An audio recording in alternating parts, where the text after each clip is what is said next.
Think about the voices here in the community, reaching out for hope, looking for the opportunity. Living through this life, trying to make the best for you and me. 122, stand in. Organizing, union organizer on Twitter and on everything, Twitter and TikTok. There you go, TikTok. Yeah. And this is. I'm Chris Lopez. I'm your union brother on TikTok and Instagram, and we have a special guest today. We have Satomi here. And Hey. Hello. How's it going, Satomi? Not bad at all. How about yourself? Awesome. You want to give a quick introduction of yourself? Not that you need one, because our audience knows all of us and you. So, but still, for the ones that don't know, this is Satomi. I'm not really sure about that, but so my name's Satomi Rash-Zeigler, and I am the managing director at the San Diego and Imperial Counties Labor Council, and I've been in the labor movement for 20 years. 20 years. Close to 20 years. Yeah, it's been a while. Yeah, definitely. And mainly in organizing, no? Yes. I cut my teeth as a student organizer at UCLA. We were organizing a student solidarity campaign for the Kiwa campaign to unionize Ashi Market, which is an ethnic grocery store in LA, Koreatown. One day I was invited to an AFSCME volunteer member organizing training in Northern California, and so I went, and it's funny because I rode with Johanna Hester, who is Johanna, yep. The second in command at UDW. we went hiking with her. Yeah, she went hiking with us. Yeah, she's awesome. she's awesome. Shout out to Johanna. Hi, Joe. She's listening. Oh, really? Yeah. Everybody listens. Yeah, So I rode with her, and it was great. It was amazing organizing. That was like my first real like union organizing, not community organizing. And after that, AFSCME asked me to work with them, and I was like, oh, cool. Kid right out of college, and. So I said, okay, yeah, let's do it. And they're like, okay, here's a list of 2,000 names. We're sending you to Michigan. I was like, what? Okay. Michigan, what's that? Basically, born and raised in Southern California, never saw snow until I went to Michigan, really. Like real snow falling from the sky. Yeah. And, so I went out there, went to this place called Muskegon. First started in Detroit, went around, but I was primarily based in Muskegon and organized workers there and child care providers there. We organized one of the largest at the time child care provider unions in the United States. A lot of organizers, but we did it. And unfortunately, the work that we had worked so hard to build, but that was my first real taste. It was just And how long ago was that again? a long time ago. Early 2000s. Oh wow. Yeah, it was early 2000s. Wow, that was way back. And then I basically went to work for AFSCME 3299 in Los Angeles, organizing student workers, after working in the Midwest for a while. And eventually made my way back home to San Diego, where I worked as a worksite organizer with SEIU 221. After SEIU, I went to Ohio. Don't ask me why I went to Ohio to become an organizing director for a community-based organization. And realized that the cold wasn't for me. No. Because I moved during the polar vortex. What year was that? When pipes were freezing? It was 2013. 2013. Ended up coming back, started working with CWA. I was basically organizing adjunct professors across the state, so I was flying back up and down They eventually, asked me to help with their UCSD Administrative Professionals campaign that they were organizing that had been working on for years. Um, and then while that was happening, this opportunity at the Labor Council popped up with Mm-hmm. under Keith Maddox, and so I took the job and I've been with the Labor Council ever since, and recently changed positions once Bridget Browning, our new EST, came in.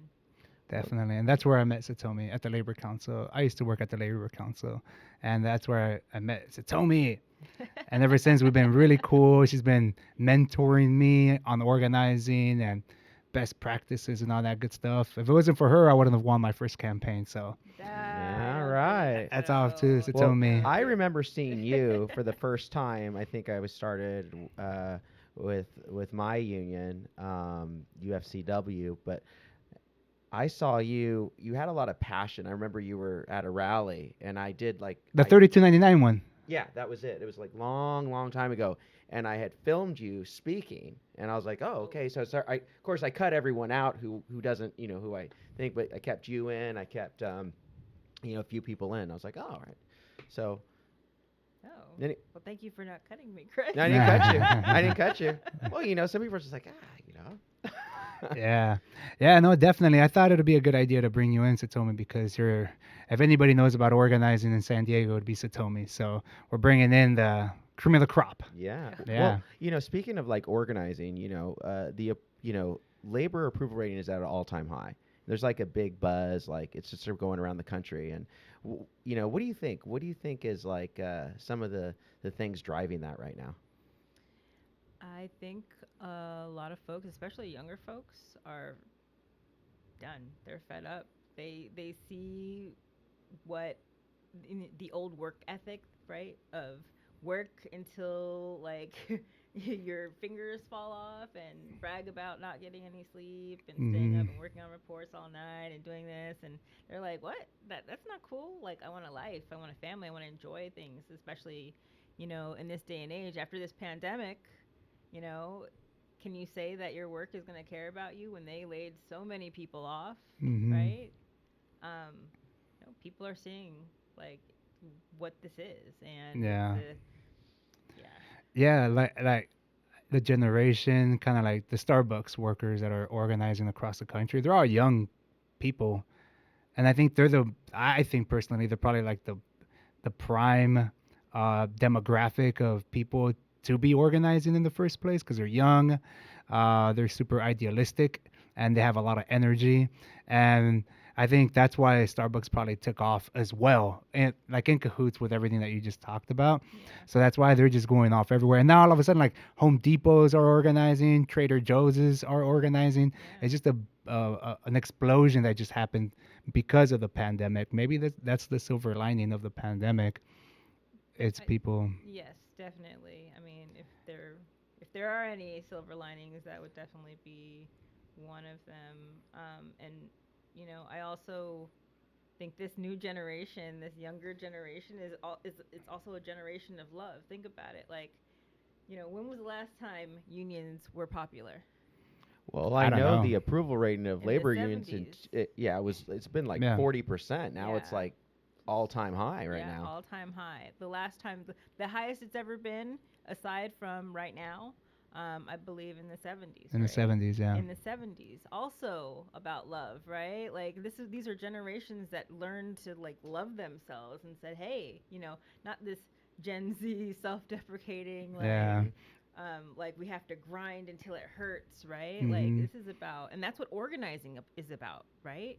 At the core of it, organizing is about love, a love for your community, a love for your people, a love for the people that you work with, a love for yourself, for your family, because you want better for them, right? Mhm. And you expect better, and you hope for better, and you work for better, and that's the organizing behind it, right? Like, I mean, people can say you can get angry, and people are organizing because they're fed up and they're sick of it, but it's really what it comes down to. I'm telling you, it's not anger, right? Maybe it is. Well, there is. No, everything's it's beautiful. But no, I think you're right what you're saying about the generation is about love and caring and preserving like themselves and community. That's why I think the term like self-love or self-care has been big and everywhere, like work-life balance, all that stuff. And I think maybe like social media has a play in it, as in you're on Instagram or Facebook, and people are always posting up where they've been, when they travel. So people I want that for myself. Maybe they think bigger instead of just being so close-minded, like, hey, this is my life, 9 to 5, hustle and grind. I can't wait till the weekend to get fucked up. But we can cuss. Oh, So, Yeah. yeah. You can cuss. well, Yeah. good because I Yeah. wasn't gonna stop myself. No, just do it. Well, I think also on social media, and then you bring it up. There's a lot of cross pollination. People are it's easier. You don't have to go to someone's house anymore for organizing necessarily. You can actually just share a post. You can message. There's just so many platforms right now where people are coming together. And different ways to support. And Is different that ways to like you support. don't have to support monetarily or coming out on the pick line, which you should, but like sharing a post or liking a post and creating awareness of that issue is part of the social media. It is part of it, but I I think it's a little bit too dangerous to like so much and saying this is organizing as well, right? Because we don't want to lose the one-to-one aspect, Correct. right? And that's I think that's the foundation of our work is each one teach one, like having one-on-one conversations and really connecting with folks and building that relationship and understanding that our struggles are the same, right? Or similar or tied within each other. Um, but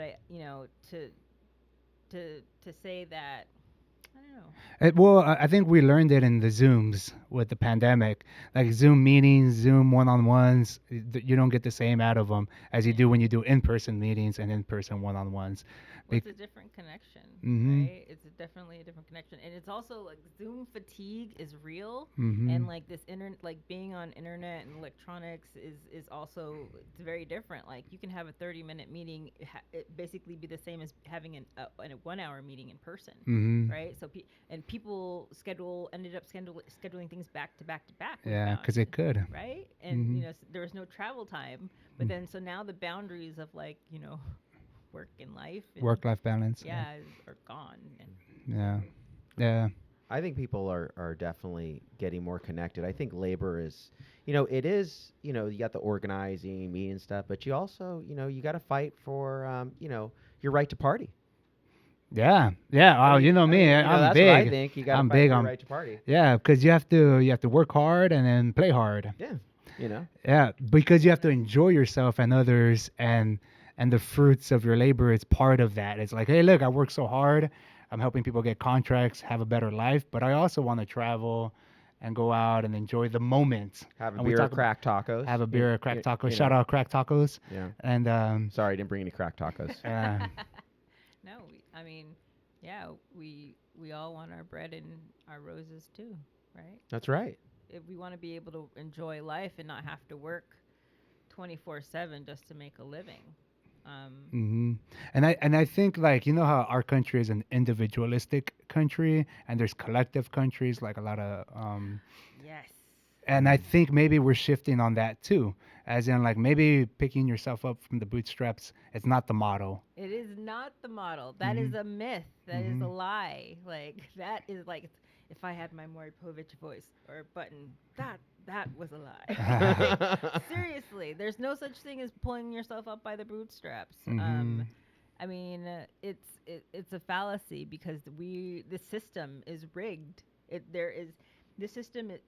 In this system that we live in this capitalistic system, in this American shareholder capitalistic system that we live in, it's very much there has to be a bottom. There has to be a bottom to support the top, and that's just the way it is. However, I've come to discover, and I used to think that capitalism, like it's the root of all evil because it's profit over people, and that is not a good thing to me, right? And that's what I associated it with. But when I actually took a trip last year, Where'd you go? I went to Denmark. Oh, nice. Denmark. Denmark. Yeah. It's They have amazing. universal healthcare. They have 71% union membership. Exactly. Whoa. Density, yeah. National agreements. The people are happy. They have like You- 4-day work McDonald's, weeks. first McDonald's that were organized. Is in Denmark. Wow. Oh wow. I didn't know Yes. that. The Nordic countries, Scandinavia. Wait, was the Big Mac $20 like they say? No, still affordable. Yep. Right? I mean, they have this amazing social safety net, and people pay taxes, like Mm-hmm. high amount of taxes, and they are 100% okay. They're Because like, we they- know that our money is going to support. I might not have children. They're people say it, but Mm-hmm. I know that my money going to pay for people's child care is going to make our society a better place. Mm-hmm. And so actually teaching their folks, and it started with education, because the trip that I went on was part of a graduate program. Oh, nice. And so there was a lot of learning, Mm-hmm. like very intentional learning about the society and how we can actually have a better system in the United States. Do you think it's people if I don't have children, that's okay, but I know that somebody else is having children and my taxes will go to help that child care. Do you think they're better than us, as in like idealistically better than us, or they're just more educated on like, hey, maybe like if we create a smarter, more vibrant society, then it's gonna end up benefiting me at the end of the day, anyways. You know what I mean? Like, does that make sense? I think people are they're educated about this stuff. Yeah. Right? Like they're taught from a very young age, right? Even like it's amazing, the Danish education system. I was only there for a week. I could spend a lifetime there. Really? Yeah, it's Okay. amazing. I would highly recommend going to Copenhagen. Looking at their bike infrastructure. It's amazing. It's Mhm. incredible. They took out lanes, like car lanes. And people were upset because Denmark used to be like California. Like Really? completely dependent wow. on cars. They used to be like addicted to their gas I and love my oil, truck. right? And they changed. Yeah. And they're like this little example of how we can actually like make some changes Mhm. and they can stick and they Yeah. can work. I think that. No, go ahead. Well, I was thinking like that's kind of like what's going on with the labor movement. You're talking about like it's a fallacy, and I want to get back to that point. It's like, they're saying that the capitalistic system really works, but 70%. I mean, you posted the other day, 70% of the population live paycheck to paycheck. One accident, from being Bankrupt. unhoused. Yeah. It's real. It's real, and this, got to work, got to sweat. You got to, it's just like, well, what about the quality of life? What about being able to spend time with your children, your spouse? Oh, throw that out the window because one job is no longer enough. I don't know. Yeah. I don't know anyone who said, I had a great career, but I had a terrible personal life. Yeah. Back to the Denmark, 70% union density out there, and then they have all these other good social safety nets.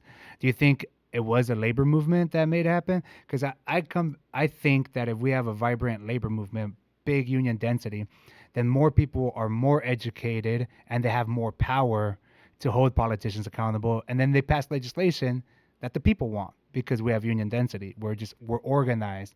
But as opposed to the U.S., it's only like a 12% union density across the country. And then politicians don't really have to listen to us all the way.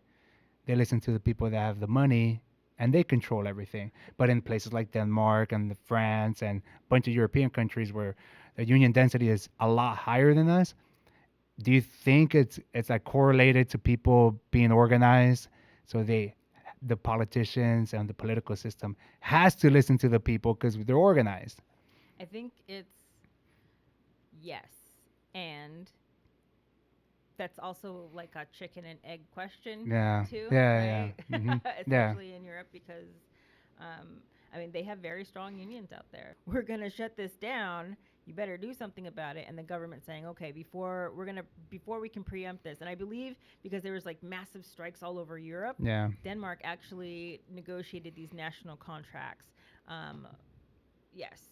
And and so like everyone from like folks to McDonald's workers are unionized, making good money, and no, they're not paying $20 for a Big Mac, like, Yeah. or whatever People say. Big Mac is at McDonald's. It's Well, people just throw out that fear, and Yeah. they can't. Well, we prove pay the it. workers more than your McDonald's meals are gonna be this much more, or whatever. It's always the same thing all the time to fight minimum wage hikes and fear tactics, division. And do you think a McDonald's worker should be making that kind of money anyways to begin with? It's a kid's job and blah blah blah blah. So it goes in line with all of that. But that's part of the uneducated part that we have in the U.S. where Yeah. we need to educate everybody on what's going on. And do you think, because you were out there for education, but do you think Denmark they teach the labor movement in like K through 12 kind of deal? Because we don't do that here.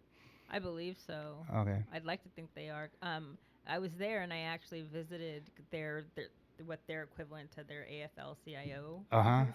I Well- just barged in. Hey, Satomi an Rash-Zeigler, American. AFL, I CIO, just San over, Diego, and Imperial. Hi, I'm here. Yeah. Who know about your people? Yeah.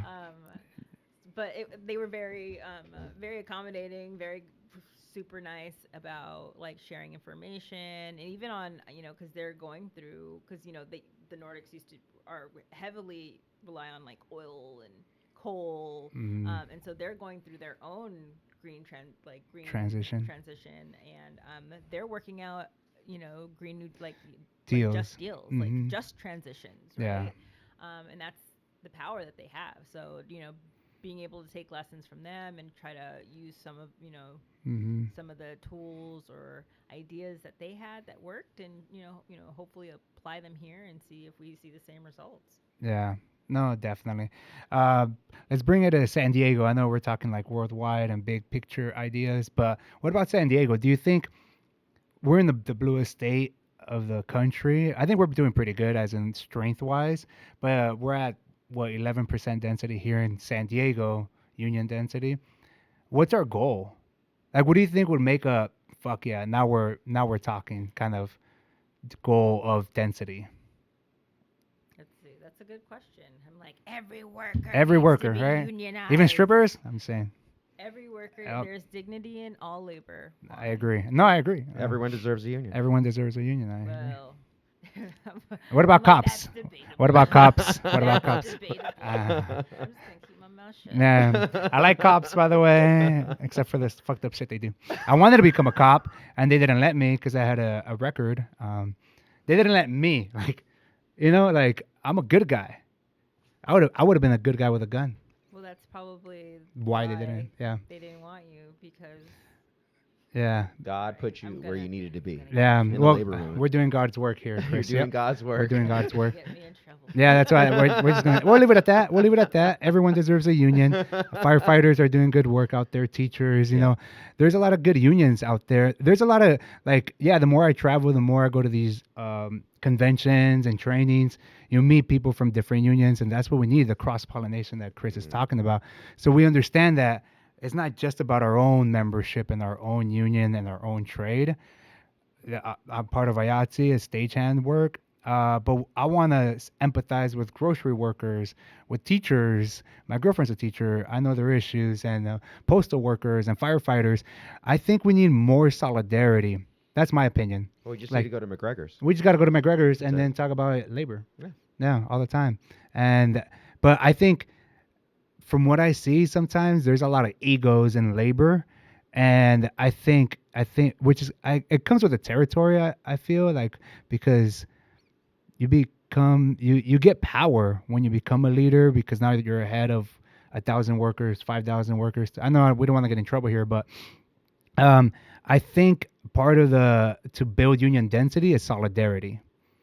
Come out for that grocery worker. Come out for that postal worker, that janitor. They're having a fight. They might go on strike here in the county. So I think solidarity is because it also means the education piece maybe that we don't know what others are going through.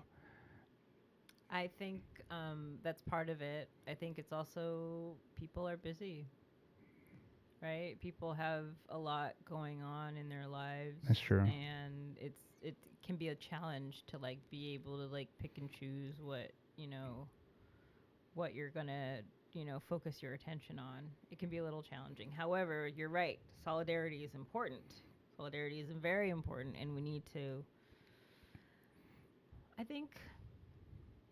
think it Keep goes talking. back I'm gonna to check on the camera. Keep talking. I think it goes back to what you were saying, Chris, about more time at McGregor's. I know you were just kind of joking around, but that's that's the truth. And I think part of it is like back in the olden days, right? When unions like were forming, I think they're strongest. Um, the ties with community were also very strong. Like your union hall was the community hall, right? Like you had stuff going on at the union hall. You brought your whole family down. We got to know each other. It wasn't just like, oh, I'm gonna come out because I think you're I think your strike is important. Yes, your strike is important, but I'm coming out because damn, Chris, this is your struggle. Like I feel you. Your struggle is my struggle. Like I see you. Right? Because at the end of the day, we have to remember if we're not taking care of each other, if you fall down, if everyone falls down, the ground's going to be littered with bodies. Go to McGregor's, but what do we talk about? I mean, Juan's come back over here, but we talk about labor. We talk about, hey, how can we make change? Hey, let's do a podcast. We just kind of everything's like more and more like organic, and I think, being with people on a more personal level, because obviously, people, there's trust. People want to be around people and be themselves, kind of let their guard down. You know what I mean? And I think the more labor is understanding about other people and being able to let their guard down and be more, I don't know, like open with people. I guess sometimes when people are like, oh, I don't want to go. Who's going to be there?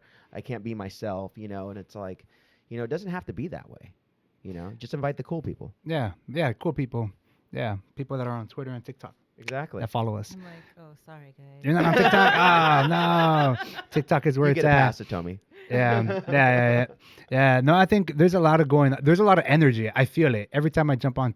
That's where I learn a lot about things that are going on is Twitter. I know they're like, don't get your news off of social media. It's not news. It's just knowing what's going on. For example, last year, the UFW situation that was going on with the farm workers, I literally learned about it on Twitter. Like they just happened to pop up. It's like, hey, we're gonna go do the march again. The Cesar Chavez did in the '60s, and I saw it and I was like, Chris, we gotta go join them, and we're gonna call off of work. And then Chris couldn't call off. I was gonna call off, and then we planned it to go up there and meet up with them. But I learned about it on Twitter, on social media, and that's like the power that I give social media is that you could learn a lot. You don't have to be in LA or Sacramento or Delano to know what's going on in Delano. You just follow people and follow each other and build that solidarity. People that are supporting us on this podcast and on social media are people that we don't even know. It's interesting. Yeah, like the guy from TikTok. Oh yeah. The guy from TikTok. What's his name? What's his handle? 254_easy. Yeah, there you go. Yeah, that guy. Shout out. Thank you. Yeah. So he made a TikTok. Yeah.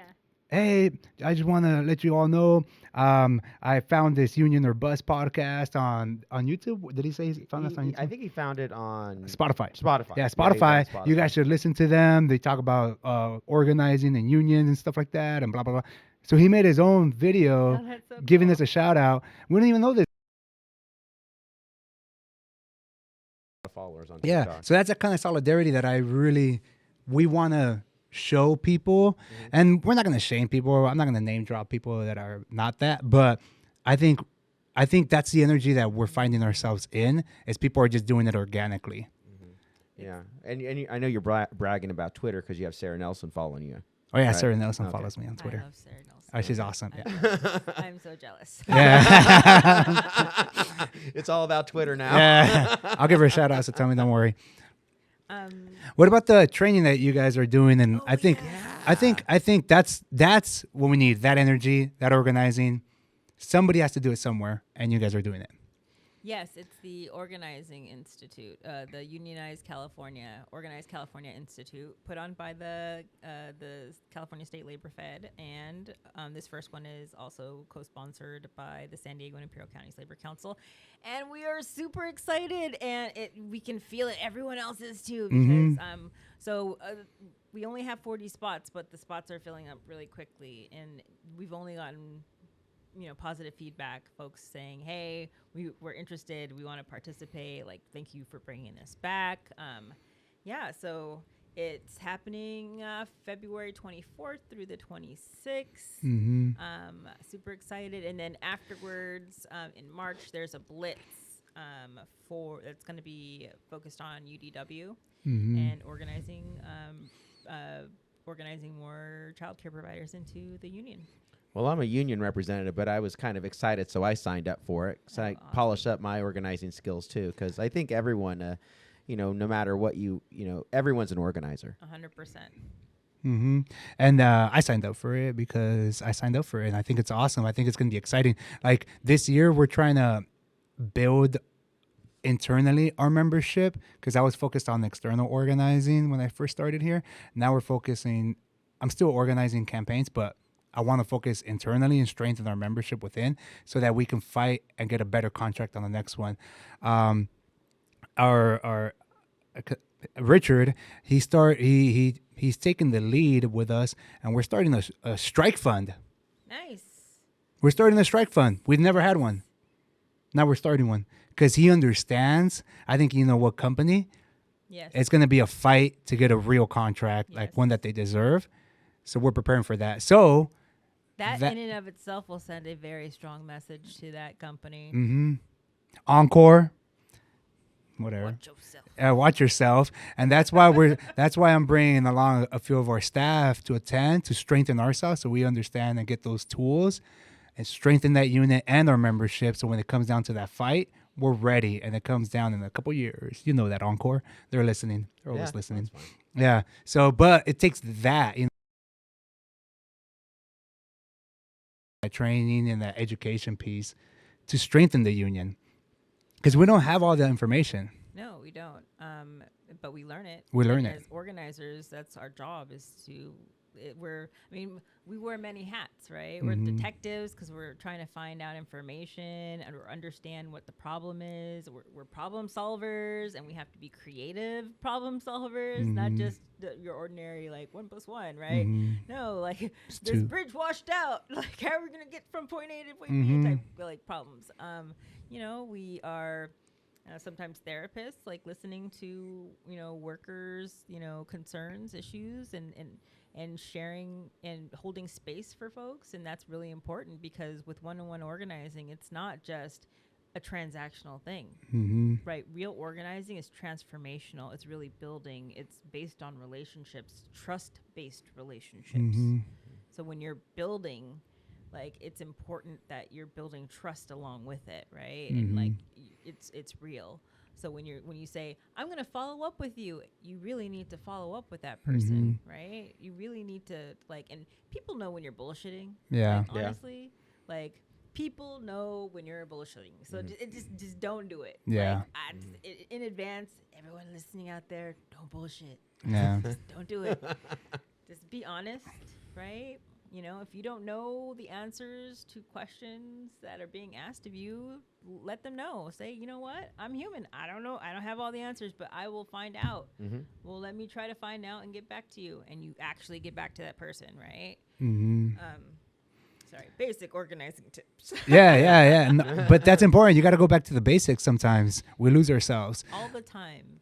Like, the basics foundation, right? If your foundation is cracked, boy, your house is gonna fall through the ground, right?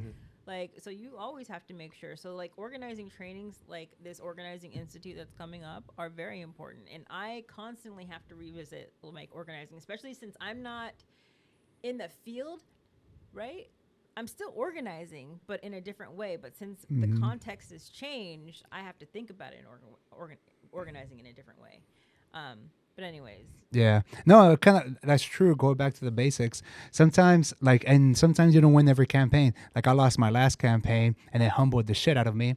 And it's okay to go back to the basics. And then it's like one battle, but the war is still there, kind of deal. Like, the war is forever, I feel, in organizing, because we're against workers and workers organizing, union organizing.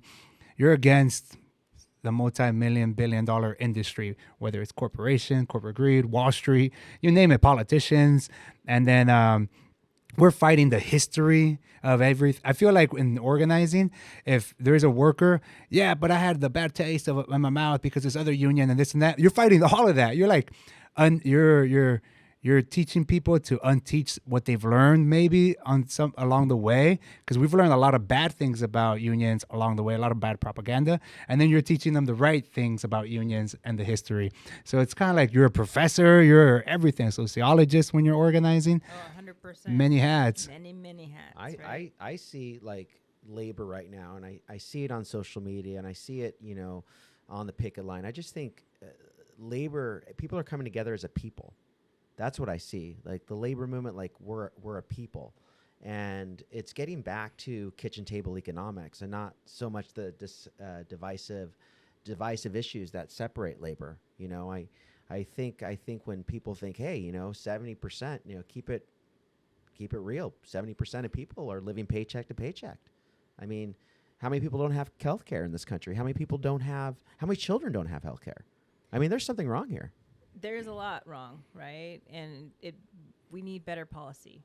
Like 70% of the people want to organize into unions, but why don't they have unions? Mm-hmm. Because corporations are notoriously anti-union, notoriously, and they will do everything they can to make sure that the union is not in their shop.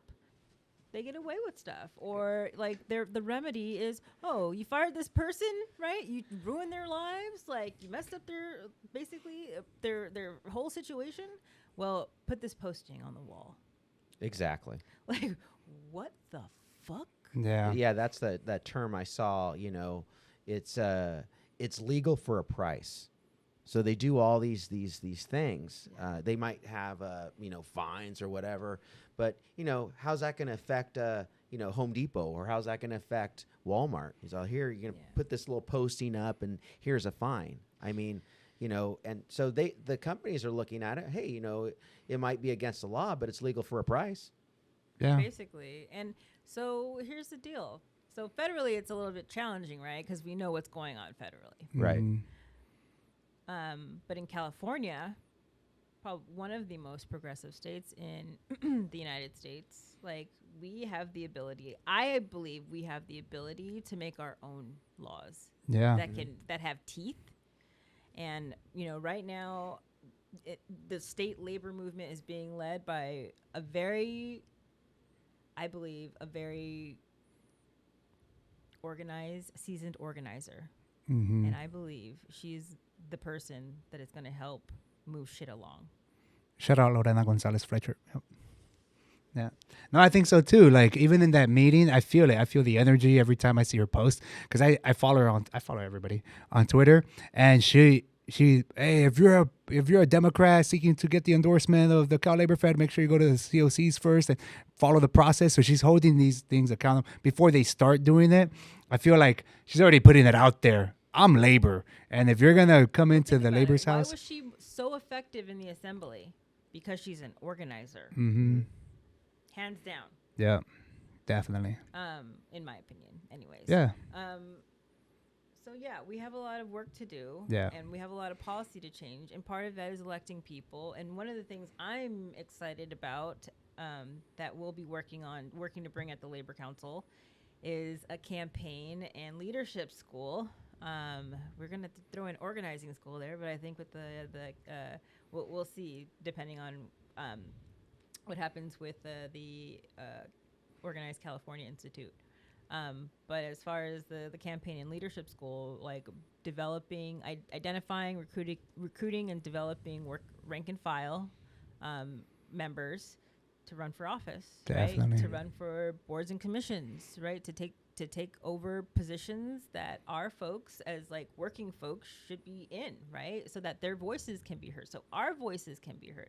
Mm-hmm. Finally, because part of the problem is when we elect some politicians, right? When we help get some people into office, they'll shake our hand one day and then turn their backs on us the next. Mm-hmm.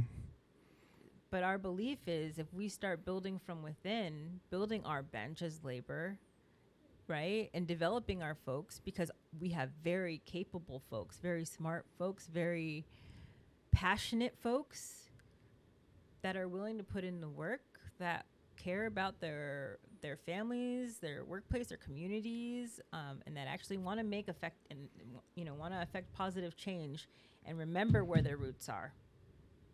Right? Yeah. Yeah, I mean, I was on the picket line for 4.5 months, and it changed me.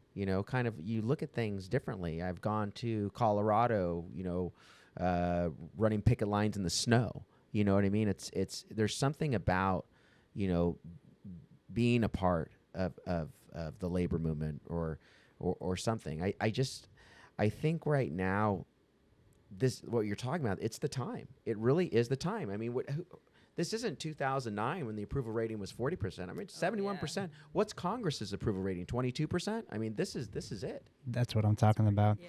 Yeah, no, it's good stuff. I think we have a lot to work on, but we need leaders like you all in the mix that have labor in your blood, that kind of stuff, so that we can have a strong backbone and foundation when we build labor in San Diego and in California and across the country. I want to talk a little about the ADEMs.